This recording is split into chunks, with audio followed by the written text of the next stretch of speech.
आपका सबसे ज्यादा जो एक ट्रेंडिंग टॉपिक है वो है कंगना रनावत और चिराग पासवान। पहले वो तस्वीर दिखाइए एक बार जरा, मैं आपको वो कुछ वीडियो दिखाना चाहता हूं, उसके बाद में सवाल पूछूंगा। दिखाइए जरा, प्ले इट ऑन। ये देखिए जरा, ये तस्वीर अगर आप ध्यान से देखें, अब यहां पर finally I need to drink water. ध्यान से देखते रहिएगा ये तस्वीर। आप शायद इन्हीं तस्वीरों की बात कर रहे थे, if I am not wrong, हाँ या ना?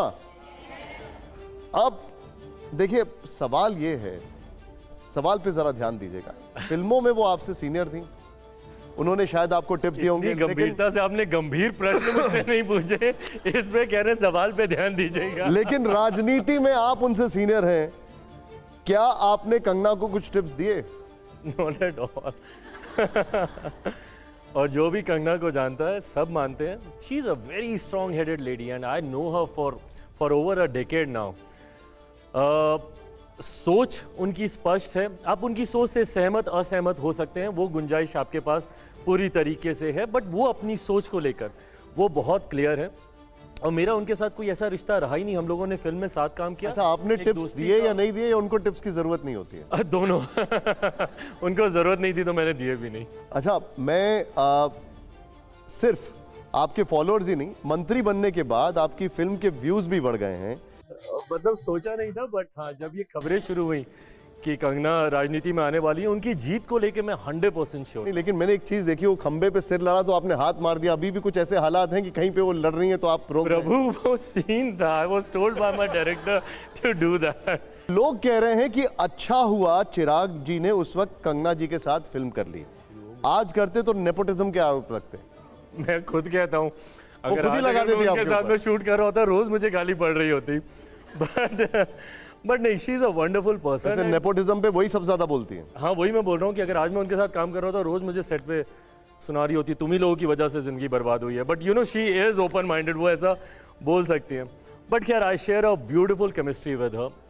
एक खूबसूरत दोस्ती है जिसको मैंने हमेशा सराहा है, एंड आई थिंक बहुत कम लोगों को ऐसी दोस्ती नसीब होती है जहाँ पे एक साथ हम लोगों ने एक प्रोफेशन में जुड़े और दूसरे प्रोफेशन में भी हम लोग एक साथ रहे। आप दोस्ती का जिक्र कर रहे हैं, कंगना से ऐसी दोस्ती नसीब होती है?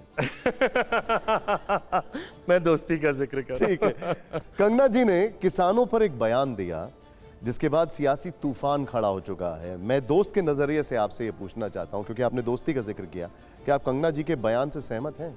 देखिए मैं दोस्त हूँ, अपनी राय बंद कमरे में उनको ज़रूर मैं दूंगा जो मुझे उनसे कहना है, क्योंकि दोस्ती मुझे वो माहौल मुहैया कराती है जहाँ पर आपका पर्सनल ओपिनियन क्या है वैसे? जहाँ पर मैं उनसे बातचीत कर सकता हूँ। इसमें मैं पर्सनल ओपिनियन भी नहीं रखूँगा, बिकॉज मेरा पर्सनल ओपिनियन मेरे व्यक्तिगत रिश्तों के साथ जुड़ा हुआ है।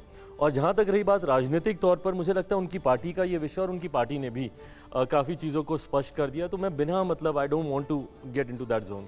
अच्छा ठीक है, तो एक ऐसी चीज़ है जिसके ऊपर शायद आपको आपकी रिएक्शन का हर कोई इंतज़ार ज़रूर कर रहा होगा, और ये बहुत ही आपके पॉलिटिकल कॉन्स्टिट्यूएंसी को भी टच करने वाली चीज़ है। उन्होंने एक बयान दिया जिसमें कंगना जी ने कहा कि देश में जातिगत जनगणना की ज़रूरत नहीं है, लोगों की जाति पता ही क्यों करनी है। वो योगी आदित्यनाथ का बयान दोहरा रही हैं कि बटेंगे तो कटेंगे। आप क्या कहेंगे इस पर? नहीं देखिए, राजनीति में हर किसी को अपनी अपनी सोच को रखने की, और राजनीति में क्या पूरे देश में हर किसी को अभिव्यक्ति की आज़ादी है। ये उनकी सोच है और उनकी सोच है, उनकी सोच उनकी संभवतः पार्टी के साथ भी ये जुड़ी हुई सोच है। और इसीलिए भाई हम लोग अलग अलग दल हैं, हम लोग अलग अलग सोच के नेता हैं, और जनता के बीच जब ये अलग अलग सोच जाती है तो जनता को भी ये मौका मिलता है कि अपनी सोच वाले व्यक्ति को वो चुने। वो उनकी सोच है, मैं उसका भी सम्मान करता हूँ, बट मेरी भी एक अपनी सोच है, मैं उसके साथ भी कायम हूँ। एकदम से जातिगत जनगणना के साथ नया नारा एकदम से पॉपअप हो रहा है, बटेंगे तो कटेंगे। क्या आप इस नारे से सहमत हैं?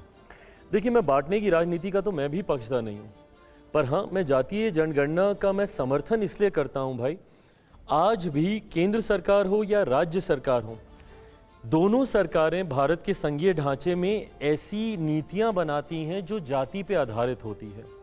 उस जाति को मुख्य धारा के साथ जोड़ने की सोच के साथ ये नीतियां बनाई जाती हैं। ऐसे में उस जाति की आबादी की जानकारी कम से कम सरकारों के पास होना ज़रूरी है। अगर सरकार के पास वो आंकड़े ही नहीं होंगे तो कैसे आप उसके अनुपात में वो राशि आवंटित करेंगे? उस योजना को कैसे आप सही मायनों में धरातल पर उतार पाएंगे if you don't have those figures, those datas with you? Also कई बार माननीय न्यायालय के द्वारा भी अलग अलग विषयों पर अलग अलग जातियों के आंकड़े सरकारों से मांगे जाते रहे हैं। ऐसे में मैं मानता हूं कि सरकार की कार्यशैली के लिए संभवतः बेहतर होगा अगर उनके पास ये आंकड़े हों। मैं सार्वजनिक करने का मैं भी पक्षधर नहीं हूं, क्योंकि मैं मानता हूं कि सार्वजनिक करने से सिर्फ समाज में बंटवारा आपका कहना है कि डेटा बट सरकार की कार्यशैली ठीक से चले। ऐसे में अगर सरकार के पास ये डेटाज होते हैं तो मुझे लगता है ज्यादा लाभ मिलेगा। अब मैं चिराग एक बात पूछ लूं चिराग, दो चीज़ें हैं। आपसे इतना लंबा सवाल पूछा कंगना के बारे में। तेजस्वी यादव ने कभी आपके खिलाफ कोई अनुचित बात नहीं कही है। उसके हर बयान जो है सदा हुआ अच्छा बयान रहा है आपके प्रति। और दूसरा, आप शिव के भक्त हैं। आपका पड़ोसी होता था एक, जो आजकल किसी और बंगले में चला गया है, वो भी शिव का भक्त है और शिव की तस्वीर उसने पार्लियामेंट में दिखाई थी। उनसे आपके रिश्ते कैसे हैं, तेजस्वी से और राहुल गांधी से? सर, मैं दूसरे वाले प्रश्न का जवाब पहले दे देता हूँ। संजोग देखिए कैसा है शिव भक्तों का कि वो पहले भी मेरे पड़ोसी थे और अब जिस नए बंगले में गए हैं वहाँ पे भी वो मेरे ही पड़ोसी हैं। मेरा नया घर मुझे वहीं पे आवंटित हुआ है, तो ये एक अलग संजोग है। पर हाँ, उनसे भी पड़ोसी होने के नाते पुराने संबंध तो रहे ही हैं और उस नाते वो रिश्ता आज भी है। आपने मेरे छोटे भाई का जिक्र किया, तेजस्वी का, वो रिश्ता तेजस्वी के साथ भी है। मेरे पिता, उनके पिता दोनों समकक्ष रहे, साथी रहे, सहयोगी रहे, एक दूसरे के साथ दोनों ने मिलकर काम किया है। ऐसे में बचपन से एक दूसरे को हम लोग जानते थे, जब शायद हम दोनों ने ही नहीं सोचा होगा कि हम लोग राजनीति में आएंगे। तो वो रिश्ता तेजस्वी के साथ है। राजनीतिक मतभेद अपनी जगह है। सर देखिए, मैं हमेशा इस बात का पक्षधर हूँ, जो तेजस्वी ने भी कभी नहीं किया मैं भी कभी नहीं करूँगा। व्यक्तिगत आरोप प्रत्यारोप की राजनीति में कतई सही नहीं मानता। मैंने हमेशा नीतिगत विरोध किया है। मैंने हमेशा नीतियों को लेकर, सरकार की कार्यशैलियों को लेकर मैंने ज़रूर सवाल उठाए, बट किसी भी नेता पर ना मैंने व्यक्तिगत टिप्पणी कभी की है, ना मैं इसका पक्षधर हूँ। मुझे लगता है वो उनकी पर्सनल लाइफ है, उसमें कभी इंटरफेयर नहीं करना चाहिए। बट हाँ, पब्लिक लाइफ में जो डिसीजंस लेते हैं उसको ज़रूर आप क्वेश्चन कर सकते हैं। तेजस्वी ने भी गाहे बगाहे वही मुझ पर किया है, मैंने भी वही किया।